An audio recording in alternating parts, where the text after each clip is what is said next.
Boom! There it is, ladies and gents. Oh man, if you have ever thought about marketing your business, then today's episode's for you. You get to talk to two marketers on the same episode. So let's get this thing going. Here we go. Shut up and sit down. Is your business in need of customers? Then you found the right show. Hernan Cias is the business bro, and he makes getting customers fun and easy. Watch, listen, and learn as each episode is designed to sell. Welcome to another episode of Business Bros. All right, ladies and gents, let's do this thing. Who do we got on the show today? So first of all, I've been trying to get this intro down right, so I'm going to get it right this time. So what up, business pros? Just a friendly reminder to like, share, and subscribe. Every time you do, you help an entrepreneur find a customer, and a customer find a solution to their problem. And the number one rule in business is to be of service to others. So let's do it. All right. So building a digital agency takes a lot of work. I know. I'm still in the process of building my own agency, and today's guest is helping digital agencies scale and grow. Learn lead generation, B2B outbound copy, weekly master classes, sales and operations training, and more. There's not only something that benefits marketers on this episode, but every business that is looking to scale needs to have a marketing strategy in place to get that inflow of customers on a consistent basis. So enough said, let's welcome to the show from AgencyGo.io, Lucas Capestany.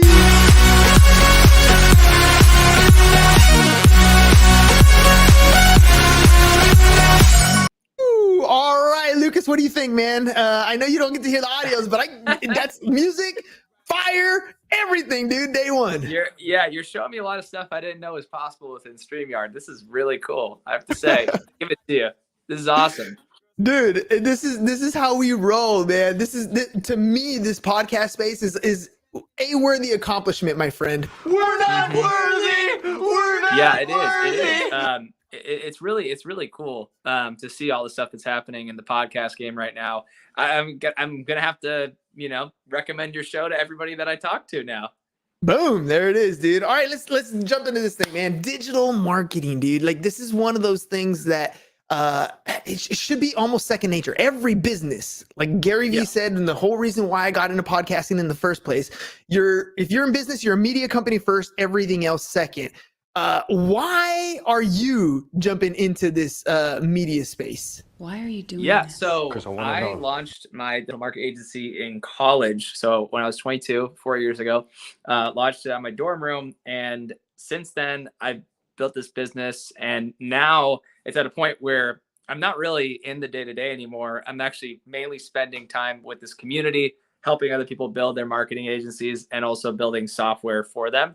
So digital marketing for me is really about building a brand, putting your voice out there, and there's just more channels than ever before to get your message across. And so that's what consumes my time, is a lot of social media, lots of community engagement, things like that now. So that's why I'm getting in the space even more so than before.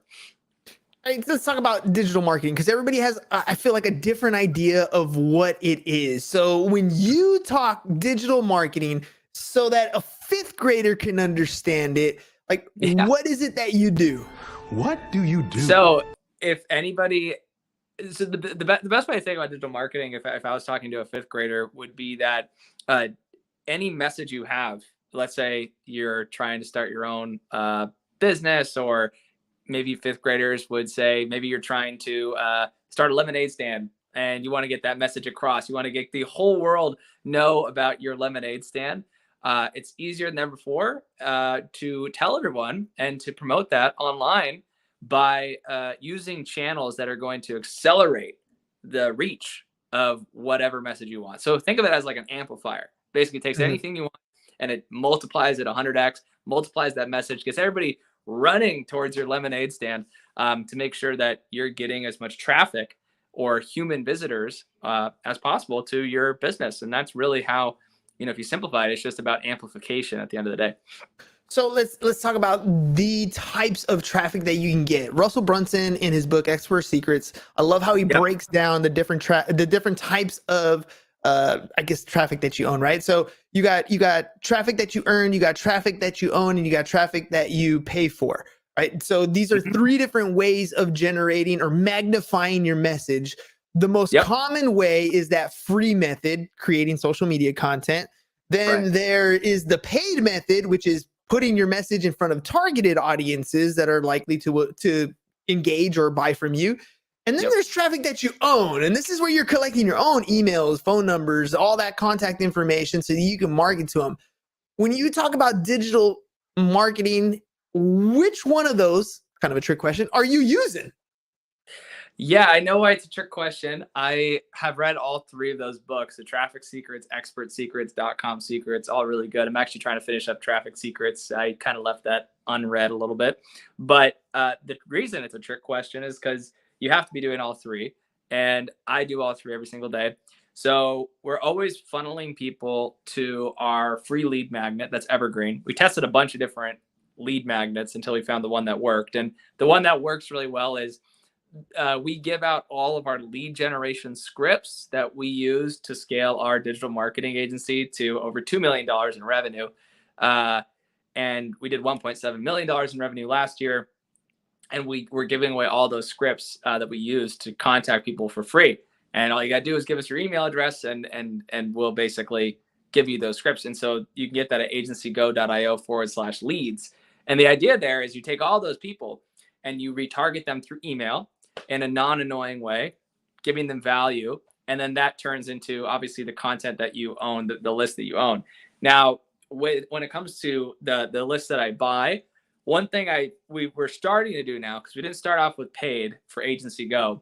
We launched about 4 months ago, and then only now in the last month have we started to run ads because we want to get a lot of organic growth. We are doing Facebook ads. We're doing TikTok advertising because TikTok's just incredibly cheap platform right now. So you want to find a platform that has the cheapest cost per conversion. And then when it comes to the organic side, that's really a lot of it is community led right now. So we have this Slack group and everybody sees my content. And when I post a new video, I drive everyone to, let's say, my YouTube or to my LinkedIn newsletter. And that kind of creates this compounding effect where I get a bunch of people right away to see my content. And then they start sharing with their friends. They watch it. It gives positive signals to the social media channels, which then increases my organic reach. So that's the way that I look at everything. And it's how I manage all three different list categories. Man, that's intense. I mean, being able to, okay, so first of all, if I caught you correctly, you're using a Slack channel, which is a communication. I every time I think of Slack, I think of like Monday, or I think of like actually I think of Messenger, I think of AIM, way back in the day. But it's basically or a Discord channel, right? So you're basically being able to communicate with people on a regular basis, and you can create channels on different things. So kind of, can you explain again how you're using your Slack channel to also market to that existing database? Yes. So the Slack channel is great because what Slack does and why it's $1 billion company and why it's grown so fast is it connects all these different workspaces together, and it creates an experience that's private. So that way you don't have to deal with all this noise, because there's a lot of Facebook groups and they're great. I'm part of a good amount of Facebook groups, but the predominant thing you hear often is that there's a lot of noise because you're distracted. You're getting all these other ads or just anything within your Facebook experience. But with Slack, what's nice is it's not competing with ads or anything. It's just your private workspace. And then you can connect that workspace to other workspaces. So we have a thing called Slack Connect that basically connects, our workspace for AgencyGo, which has all of our members in it, to other members' workspaces. So then that way they don't even have to log into AgencyGo. It's just another channel they have access to, and they can then click on it and go and see all the content information, which keeps the engagement really high because you don't have to log into something else. It's where you're already working. Most people are using Slack for communication nowadays as their main workspace. So because of that, it's really easy to get that engagement going and start growing your base because they're kind of locked in. Like they're going to see your content every single day, no matter what, because that name and that logo is always going to be where they're working all the time, which is something that other channels can't really do as much of right now. Yeah, no, that's, and that, I love the way you're doing that, because it's not costing you anything to jumpstart the content that you've created. And that's a huge push, because when they're clicking on that link, they're coming from an outside source into that social media platform. I'd imagine that the results that you're getting with that kind of push on your campaigns are amazing, because the algorithm's like, yes, every time this guy posts content and gets all this outside reach. Yeah, I would say it's definitely, I would say from what I've seen, because we manage a lot of marketing campaigns, it's definitely above average, given the fact that we are coming from a cold start. Because even though I had the digital marketing agency, I was not online on social media at all, like at all. I didn't even have any real social media profiles before this year. And because of that, the reason was because I was making all my money from just direct selling people. We would reach out to businesses, we'd close them on doing SEO, which is mainly blog content. So it's not even posting on social media.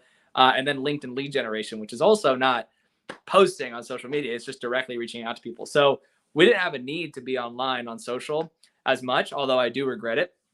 So now, I mean, yeah, I think given the fact that we were starting from scratch, basically with social media, it's growing pretty well.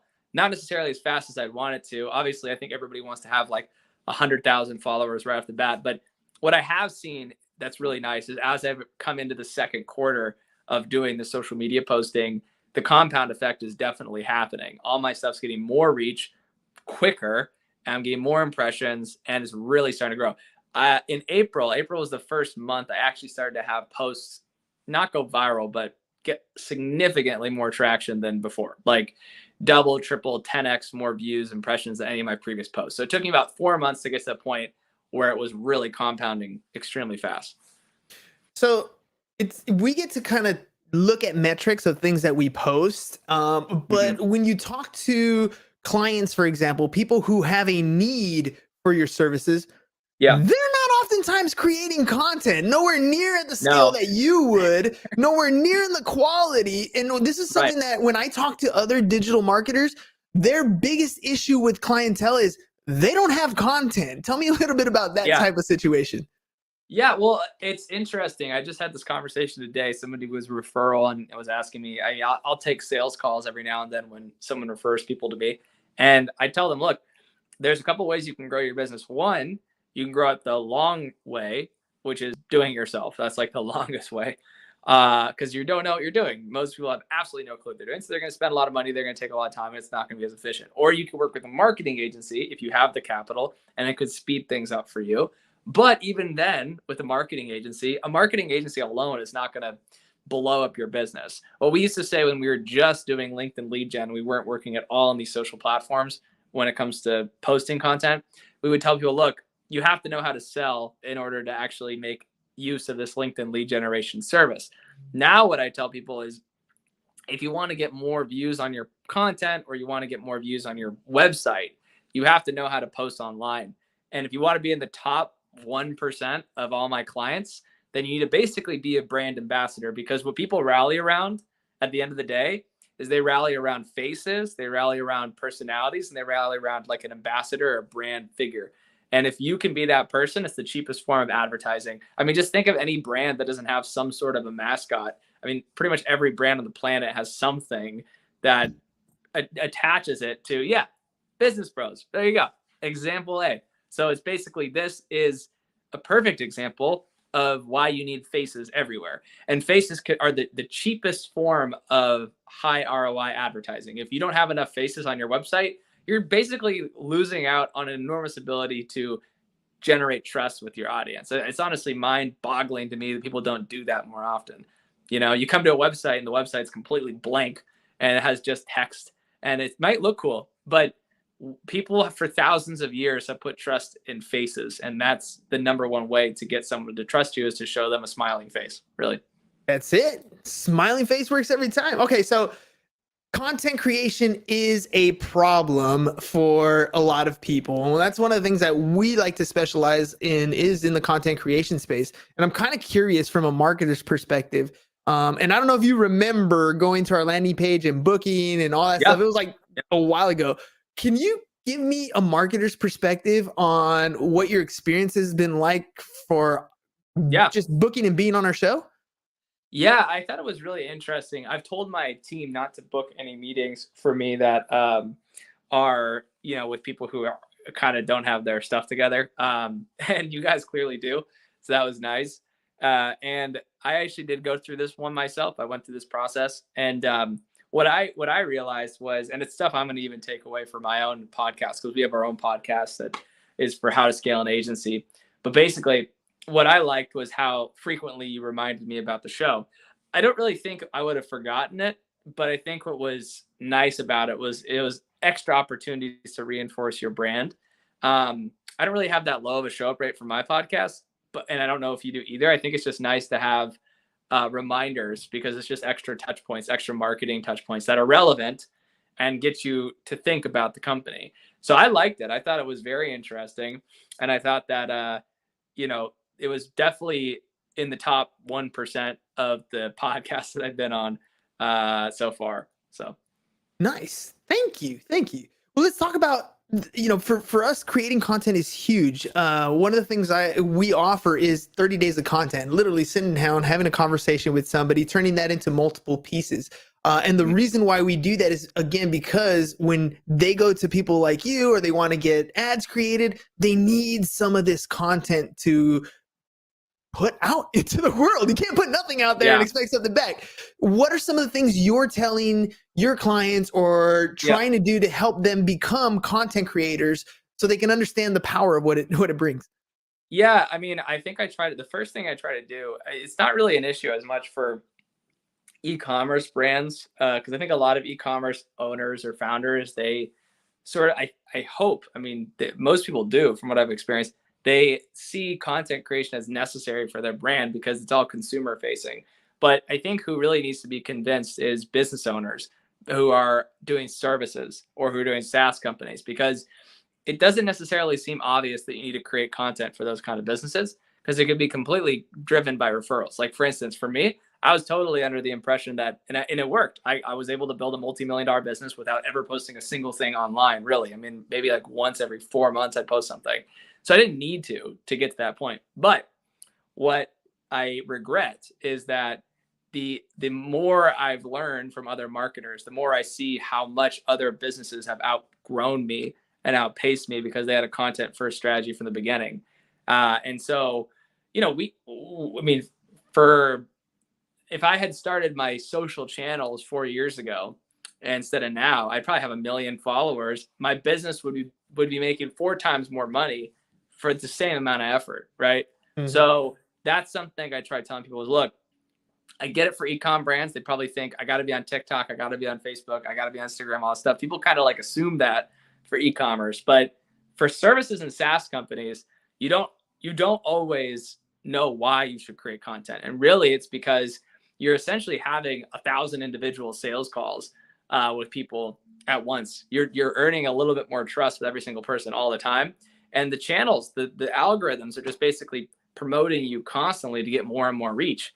And so there just isn't another way to do that. Your sales team cannot go viral, is basically the way I put it. But what can go viral is your content and your channels and things like that. That can go crazy viral, and you should try to do it because you're just going to get more traction from that than anything else, really. Well, let's talk about the virality, I guess. What makes a good content piece? What's the difference between the 98% of the content pieces that people create and nobody watches, and that 1 to 2% that actually get watched?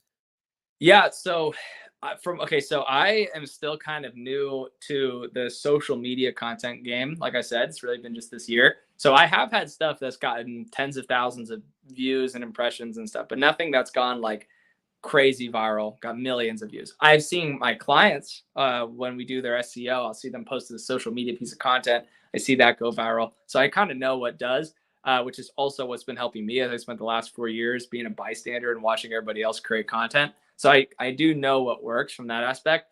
And then for myself, I mean, I would say what for both types of people, myself and my clients, really what I've seen work well is anytime you're doing this one's kind of obvious, but anytime you're doing something that's controversial, people are going to like it. So it doesn't always need to be controversial in the sense that you're being political or anything like that. It can be controversial just in the sense that it gets some sort of emotion triggered for this person watching. So what I've noticed works really well, like on LinkedIn, for instance, a great example is I started to put quotes at the top of my posts. That'll be like something someone said to me that triggered me, because then it's going to trigger them most likely, because if we're similar persona types. So one thing was like, I've had someone say to me before, I don't want to hire people from the Philippines because they don't know anything about business. And that was like that one went pretty viral on LinkedIn. And I was like, this is ridiculous. Like, why would anyone say this? This is obviously untrue. And that got a lot of people talking, because it's not political. It's just a emotion that I had. And I'm expressing that emotion through a quote that's going to obviously trigger other people. And then they see my post and they're like, okay, he's on my side. I'm going to weigh in on this. And so everyone's weighing in on it. So you get all these comments, right? And so you pick a side and you start with something that triggered an emotion for you. The other thing that works really well is I started to post these videos on TikTok that are doing pretty well. I mean, I started my account like a month and a half ago. We're at like almost 2,000 followers now. And what's been working is I found a trend. And because TikTok is a recycling platform, you literally just like find a trend and you pretty much just copy it exactly for the most part. You put your own spin on it, but like everything else is the same. It's really easy to just jump on trends. And one that's worked for me is websites I wish I knew earlier. That whole trend for digital marketing working really well for my channel. And one thing that I did was I recorded a take of this one tool I was going to talk about called, I think it was like GIF Lite or something, about making GIFs. And when I recorded it, I accidentally mispronounced GIF. I said GIF and then I said GIF twice in the same recording. And instead of editing it out, I was like, I know that if I post this, it's going to get way more likes than if I don't, because people are going to comment below like it's GIF, or they're going to say it's GIF, right? And that alone was controversial. So I just let it go. And it didn't get like hundreds of thousands. It got like, I think 7,000 views and like hundreds of likes and stuff. And it was just because I put that in there on purpose. I didn't edit it. And I let people comment because I knew it was going to start a controversy. So that kind of stuff is what I look for, that will just trigger any kind of emotion for people who are engaging with the content. I like that. Another thing I heard the other day on TikTok was give your spiel, like, ask a question or provoke a curiosity, and then let them know that the solution is in the comments. And now you're gonna have people be like, what? And they're gonna go to the comments, they're gonna look, maybe give their 2 cents or whatever. But in the meantime, your video is looping. And that is helping your algorithm as well. So I heard that strategy. Smart. I haven't implemented that one yet, but I heard that one the other day. I was like, that's genius. But it's funny. Nice. Creating content, this is what it's about, right? It's like you test, you try, bless you. You test, you try, you implement, you test, you try, you change. Like, that's really what it's about. It's about getting out there and making it happen. And I was impressed when you said that you built an agency without doing any social, because at the same time, it's like maybe not your own social accounts, but were you creating stuff that needed to go out on behalf of your business? Like, how were you getting customers to come in? Right. Well, that's the thing. I just did the whole old school sales strategies, and I was pretty hard nosed on that, where I was just like, all you need to do is know how to sell and you'll be able to build $1 million business. And we did. So really all we did was go out to people on LinkedIn or email or cold call and just said, hey, I offer this service. Can I help you? And, the thing is that both the services we offered were pretty siloed from social media. LinkedIn lead gen is on social media, but it's not like a social media service. And SEO is also can be social media focused, but we were doing website specific SEO. So our service was very siloed from that. So I kind of learned from clients, but I didn't really do it myself. And the thing is that it was really just old school sales strategies, like just calling, pitching, and it worked. Like there was that stuff still applies. You don't even need to be online at all. If you don't have to be. It's just that again, I would be my business would be literally 4 times bigger. We'd probably be doing $10 million a year right now for the same amount of effort as we did at the beginning, and all that work we put in.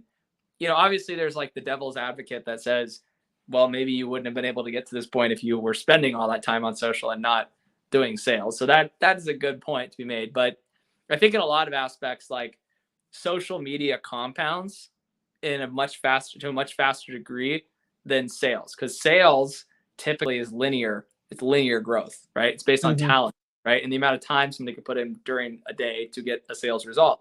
But with the virality of social media, you can have something that completely changes your business overnight just from one post, So that's the kind of stuff I'm just hitting the ground, hitting the pavement hard. And I know that it's going to keep compounding. I know, like, hey, if I come back on the show in like 6 months, I'll probably have a post that's gone crazy viral because I'm just going to keep doing it every single day. And one of them is going to go like nuts viral and probably get like 1 million views. It's just going to happen. It will. It will. Consistency will work, dude. It just does. You get better every time. All right, Lucas, look, if people want to reach out to you, they want to talk about working with a digital agency, they want to learn about what it is that you did to blow up your company without social media, or what approach would be next. Tell me a little bit about your packages and how to get a hold of you. Yeah. So, well, if you are an agency owner, you're looking to scale, we have a podcast called How to Scale an Agency. You can find that anywhere you listen to podcasts. That's all numbers about how to grow. We compare agencies to each other. We interview them. We talk to agencies doing hundreds of millions of dollars in revenue. And then if you want to join our membership, we have a software program that I built that also is a membership, where basically you can track all your referrals from people, manage all your partnerships, pay out commissions all in one place. And that's really easy to sign up for. You can just go to AgencyGo.io. And if you want something for free, you can go to what I mentioned earlier, which is our lead database, and you can subscribe to my newsletter after you access the lead database. That's free. AgencyGo.io/leads. And it has all of I've booked, our team's booked tens of thousands of meetings now from those scripts. So like, if you want to scale, just go get them. It's free. So if you had, well, you do, when you get new people that come on, what's advice that you give to agency owners because of your experience and what you've been doing that maybe changed in the last few years, especially post-COVID? Well, that's kind of what I was alluding to earlier with social media. I tell everybody that they need to start social media like yesterday. It's the most important thing now, because knowing what I know now when it comes to sales, and knowing that sales is because here's the thing, sales is something that you can, for the most part, duplicate out pretty easily. Like, you can have, you can have a team of cold callers, or a team of salespeople, or a team of closers, and they're closing deals. Like, that's pretty repeatable and it can be done pretty easily. But what isn't as repeatable is the insane amount of traffic you can get when you're the figurehead of a company, you're the leader, and you're like projecting that out in the world. People know you for that, and they come running towards your brand because they affiliate with they gain a positive affinity towards you predominantly. And so what I tell everybody now is, you should have done that a long time ago. Like, you got to be on social media. You got to be posting. I'm not even selling a social media service at all. I don't even care if they buy from me for that at all, because I don't sell it. But I do tell them, because I know how important it is. I know how much of a mistake it was that I didn't do it earlier on. So that's really the biggest thing that's changed, because I used to think it was not that big of a factor in growing my business. That's really honestly what my thought process was. Dude, it has made a tremendous difference in my life. I mean, you talk about SEO, and I had like, you can Google my name 4 years ago and maybe you get a couple things here and there, but today you Google my name, holy crap. Like, we're 950 something episodes in. I've been able to interview over 700 different entrepreneurs. Like, that's a lot of content. That's the long tail effect that you don't realize you're getting until you've been putting out content consistently over and over and over again. Dude, it's been a pleasure having you on the show, Lucas. Before we head out, is there anything maybe I didn't ask you? Any final thoughts that you want to share with the audience? Final thought is, there is a tool called bubble.io, which I don't get any affiliate commission for telling you, but I built the entire app on that platform. And it is single-handedly the most powerful tool. It's going to completely change how all of us do business in the next 5 years. And it's an enormous opportunity to cash in on a huge amount of revenue that you could be making by learning this tool. So I recommend that everybody listening to this at least goes and signs up for it. Again, I don't get anything from this. I just like the platform a lot. And I think it's a huge advantage for agency owners or any kind of business who's trying to build a software product without necessarily needing to know how to code to get going. It's crazy. It's just a crazy transformative thing that everyone needs to start doing more of and using. Dude, it's like, for me, it was like websites and landing pages. I mean, my very first business, I'm like, dude, I wish I could do this, But yeah, you can create it. Cool. It's going to cost you $4,000 to hire a web designer and do all this stuff. Now today, I mean, I'm using ClickFunnels. I have an idea. I'm like, ooh, cool. Drag, drop, move, done, test. Let's see. Is this going to work? Can I go out and test this on the market? Like, as quick as possible. I feel like that's what Bubble.io is going to help a lot of people do, to take their business, test some stuff out really quick, not spend thousands and thousands of dollars on a money pit. We just don't know if it's going to happen or not. No, exactly. You can test it within minutes. You can find out if your app is actually good. And I think the biggest thing is it's going to completely change the way we work with software companies. Because, I mean, if everyone can be a developer, it's going to be a lot more democratic in terms of access to building SaaS companies. It's not going to be as elitist, and people will be able to actually jump into the game and cash in on this SaaS revolution that's happening in the world. I mean, it's pretty amazing to see. So it's the same thing as the website revolution, where you could build websites. Everyone could build a website. Now everyone's going to be able to build an app really easily. It's not going to be hard. So that's what's exciting. And then we got Web 3.0. Just wait until we're living our life with our apps, not just on a screen on a handheld device. So the world is changing super quick. Lucas, thank you very much, man, for coming on the show. Really appreciate you coming, taking the time, sharing everything that you're doing. And again, dude, if there's anything I can do for you, let me know. I'm sure we're gonna have a conversation offline, because man, we're creating content at scale. You're doing some amazing things to help businesses take that to the next level. So, ladies and gents, one more time, AgencyGo.io, all kinds of great stuff that you can find there. And of course, if you guys need help with any of your social media content, creating content at scale, businessbros.biz. We'll see you guys again, manana. Peace. And we're out. Thanks for watching The Business Bros. If you're ready to get more clients and want to work with The Business Bro, visit our website, www.businessbros.biz, and click on the Need More Customers button, or learn how to generate more referrals with our video testimonial packages. Go to www.businessbros.biz and start getting